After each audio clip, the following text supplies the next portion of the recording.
북한의 기독교인들, 목이 메입니다. 저는 북한 함경북도 청진에서 태어나 근 50년을 북한에서 살았습니다.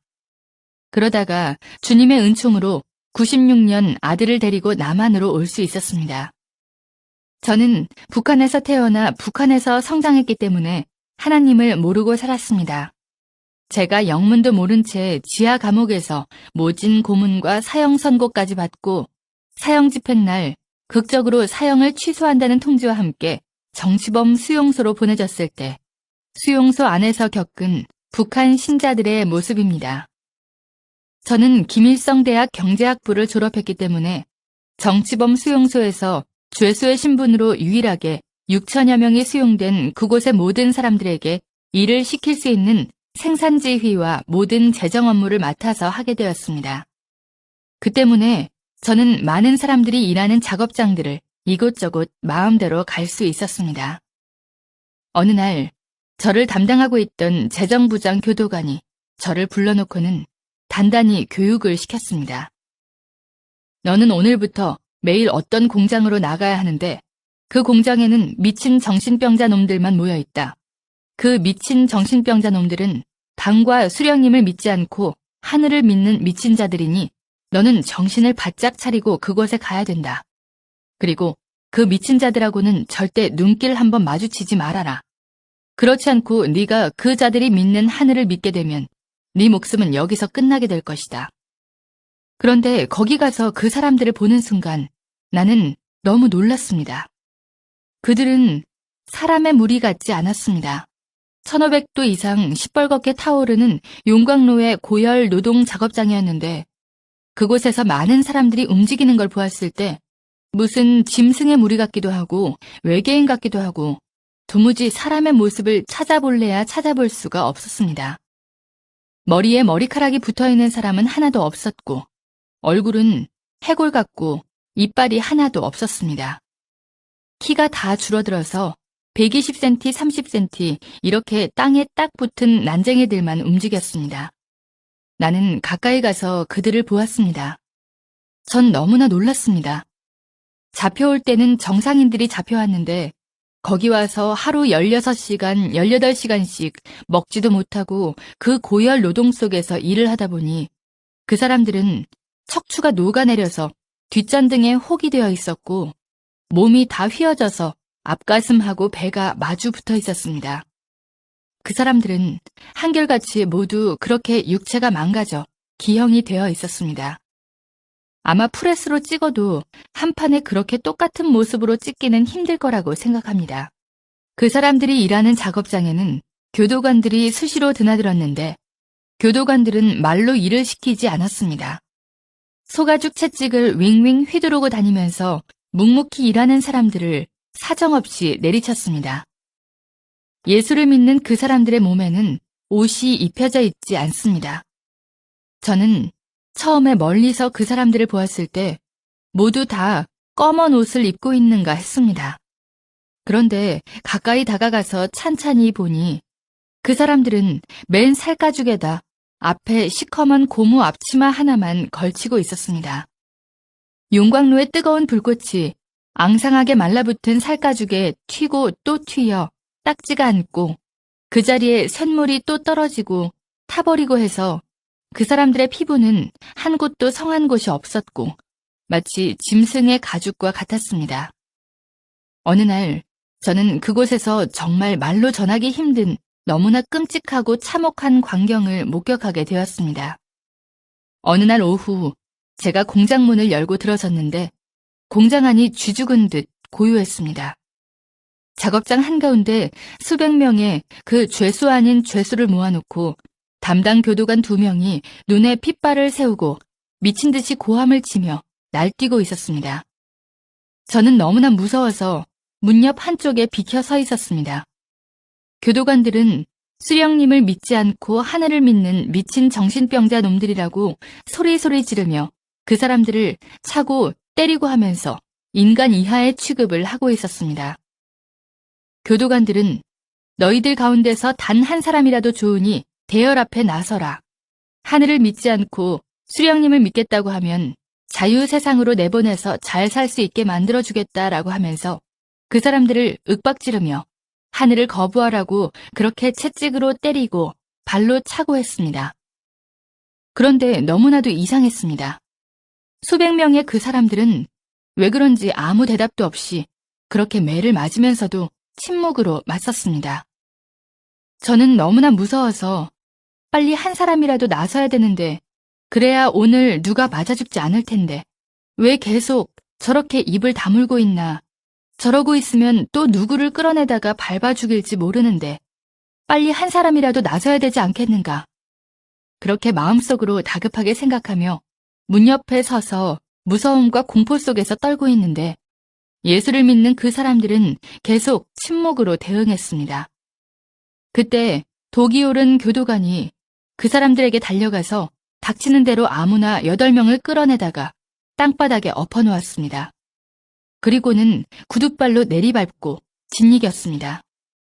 순식간에 피투성이가 되고 허리뼈, 팔, 다리뼈가 부러졌습니다.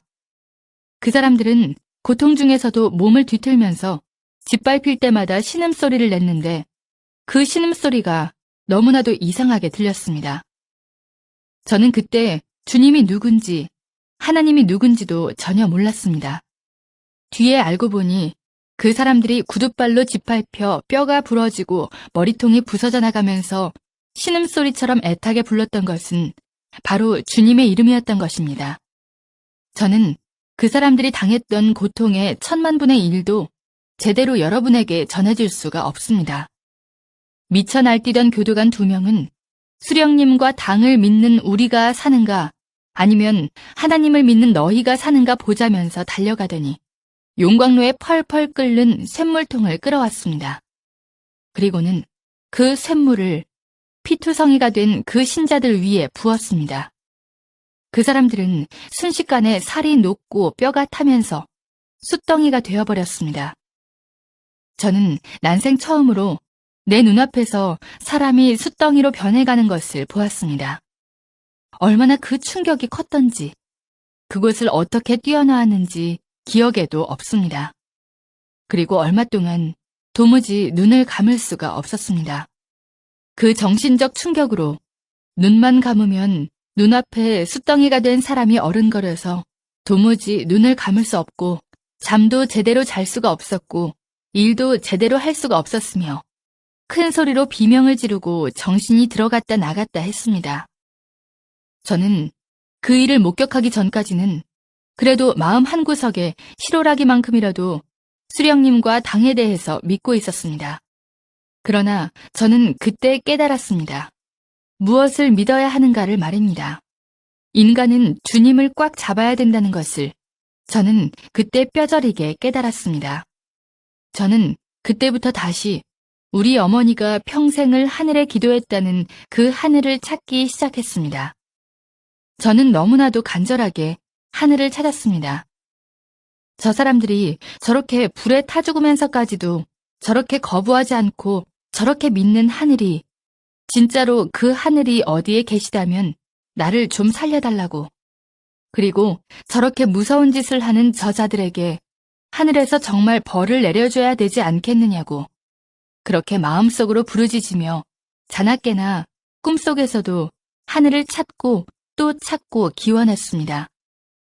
그런데 진짜로 주님께서 그 간절한 저의 기도를 들어주셨습니다. 한 달이 멀다 하고 공개 처형이 있었는데 어느 날 누구를 또 공개 처형시키려는지 6,000명이나 되는 수용소 사람들을 한자리에 다 모이게 했습니다. 공개 처형 때는 언제나 하늘을 믿는 사람들을 맨 앞줄에 앉힙니다. 그런데 하늘을 믿는 자들은 살아서나 죽어서나 하늘을 보지 못하게 하라는 기밀성의 특별 지시와 규정이 있어서 하늘을 믿는 그 사람들을 앉힐 때에는 무릎 사이에 목을 끼우고 땅에 얼굴을 대고 엎드리게 했습니다. 심지어 죽어서도 하늘을 보지 못하게 해야 한다면서 죽은 시체도 목을 꺾어 거적에 말아서 어두컴컴한 산골짜기 나무 밑에 파묻게 규정이 그렇게 되어 있었습니다. 그날도 신자들은 하늘을 조금도 못 보도록 목을 무릎 사이에 끼우고 맨 앞줄에 앉아 있었고 그 뒤쪽으로 다른 사람들이 줄지어 앉아 있었습니다. 누구를 또 공개 처형하려는가 생각하고 있는데 갑자기 큰 소리로 내 이름을 부르는 소리가 들렸습니다. 저는 너무 놀라 쇠몽둥이로 머리를 한 대 맞은 것처럼 정신이 아찔하여 대답도 할 수가 없었고 일어설 수도 없었습니다. 그러자 간수들이 나를 끌어내다 앞에 세웠습니다. 내가 군중들 앞에 섰을 때 수용소 소장이 나에게 고마운 수령님과 당의 은덕으로 너는 이 시각에 석방이다 라고 통보를 했습니다. 바로 그 순간 목을 무릎에다 끼우고 맨 앞줄에 엎드려 있던 신자들이 내가 석방된다는 소리에 약속이나 한 듯이 동시에 고개를 번쩍 들었습니다. 그때 저는 그분들의 눈빛을 보았습니다. 그분들은 눈빛으로 간절히 말했습니다. 밖에 나가거든 자기들의 실상을 세상에 알려달라고. 지금도 제 가슴에는 그분들의 그 간절한 눈빛이 남아 있습니다. 그리고 우리 어머니가 평생을 빌고 또 빌은 그 하늘이 한 번 들어가면 살아나올 수 없는 그 악명 높은 정치범 수용소에서 저를 살려주었다고 굳게 믿고 있습니다. 주님께서 저희 모자를 살려주셨기 때문입니다. 저는 북한의 수용소에 갇혀있는 그 신자들의 눈빛을 절대로 잊을 수가 없습니다. 저는 그분들이 이 시대의 순교자라고 봅니다. 저의 증언으로 인해 북한 신자들의 인권 문제가 150여 개 나라에 나갔고 세계가 떠들었습니다. 유럽의 지식인 100여 명이 프랑스에 모여 북한 신자들의 인권을 위한 성명을 발표하기도 했습니다. 여러분, 자유롭게 신앙생활할 수 있는 것에 감사하십시오. 그리고 북한을 위해 기도해 주십시오.